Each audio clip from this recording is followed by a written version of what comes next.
A mother once said to me, Coach Joy, I don't even recognize myself anymore. I hear my mother's voice coming out of my mouth. I yell, then I cry, then I promise I won't do it again. But the next morning, your guess is as good as mine. Shoes are missing, homework is incomplete, someone spills milk, and the shouting returns. Now, let me say this gently. If shouting truly worked, you would only need to do it once.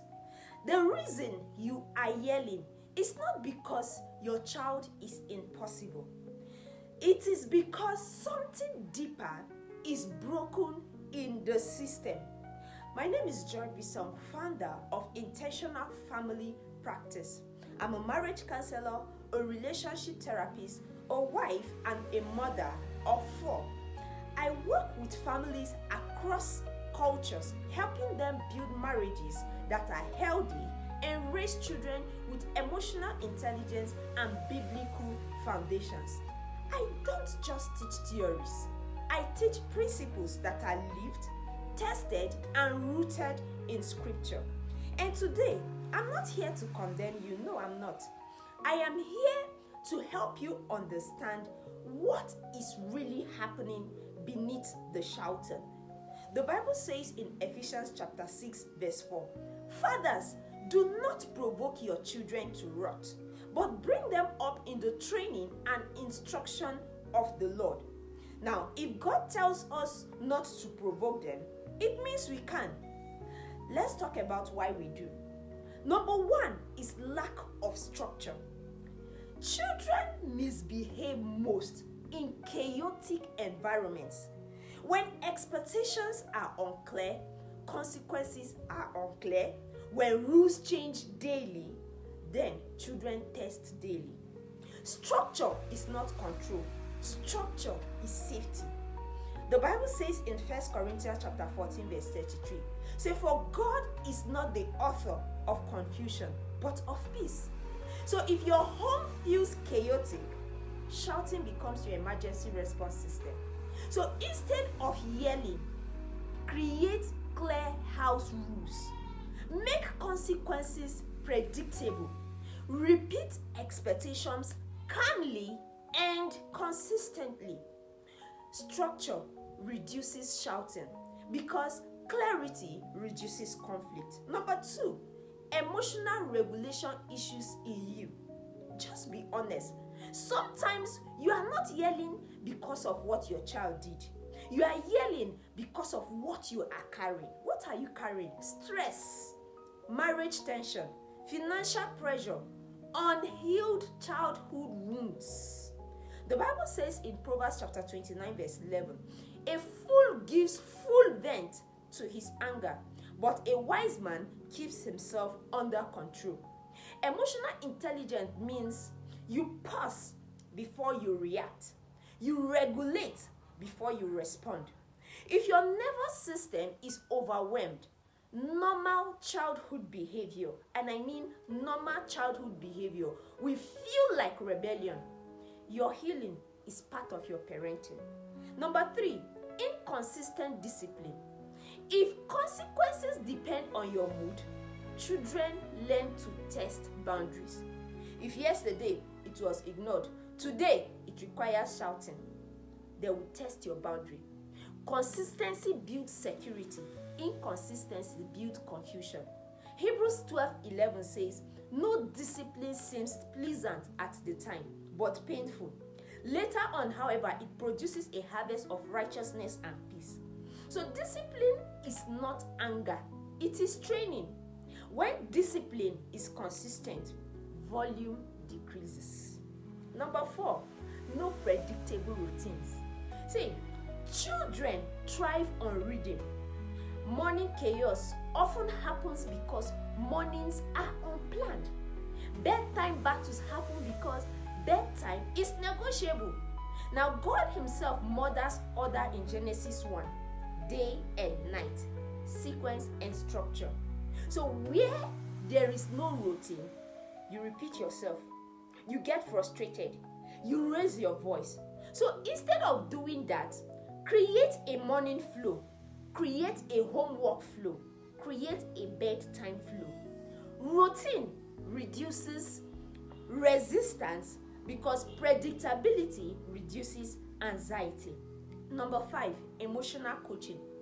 When your child is melting down and you shout, "Stop crying! Why are you behaving like this?" You are reacting to emotion instead of coaching emotion. Now, James chapter 1 verse 9 says, "Be quick to listen, slow to speak, slow to anger." Emotional coaching sounds like, "I see you're frustrated.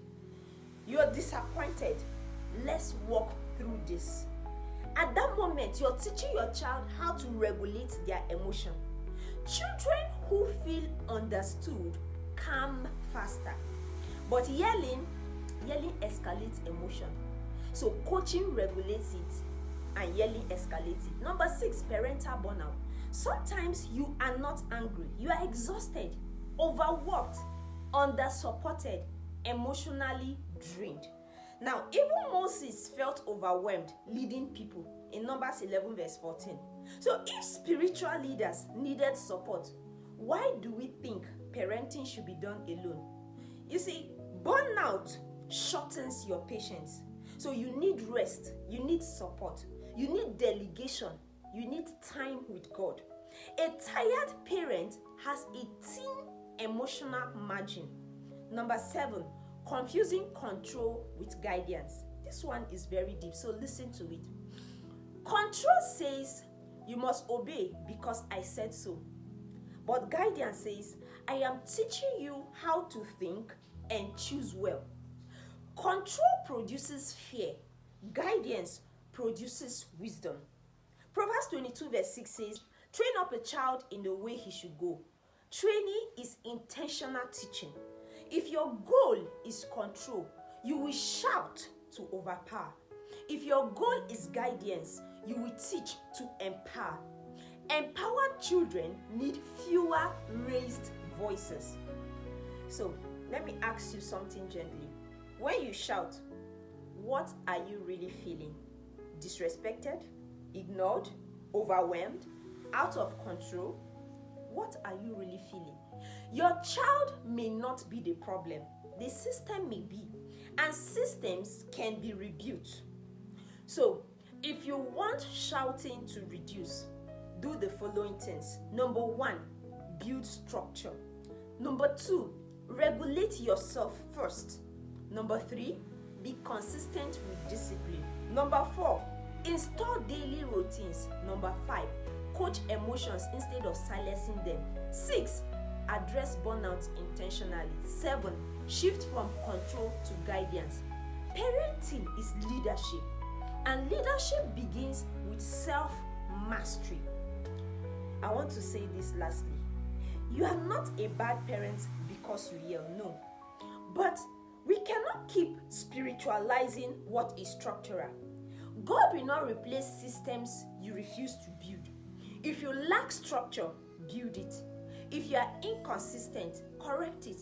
If you are emotionally dysregulated, seek healing. If you are burnt out, rest intentionally. Prayer is powerful, I agree. But prayer does not replace discipline. Prayer strengthens discipline.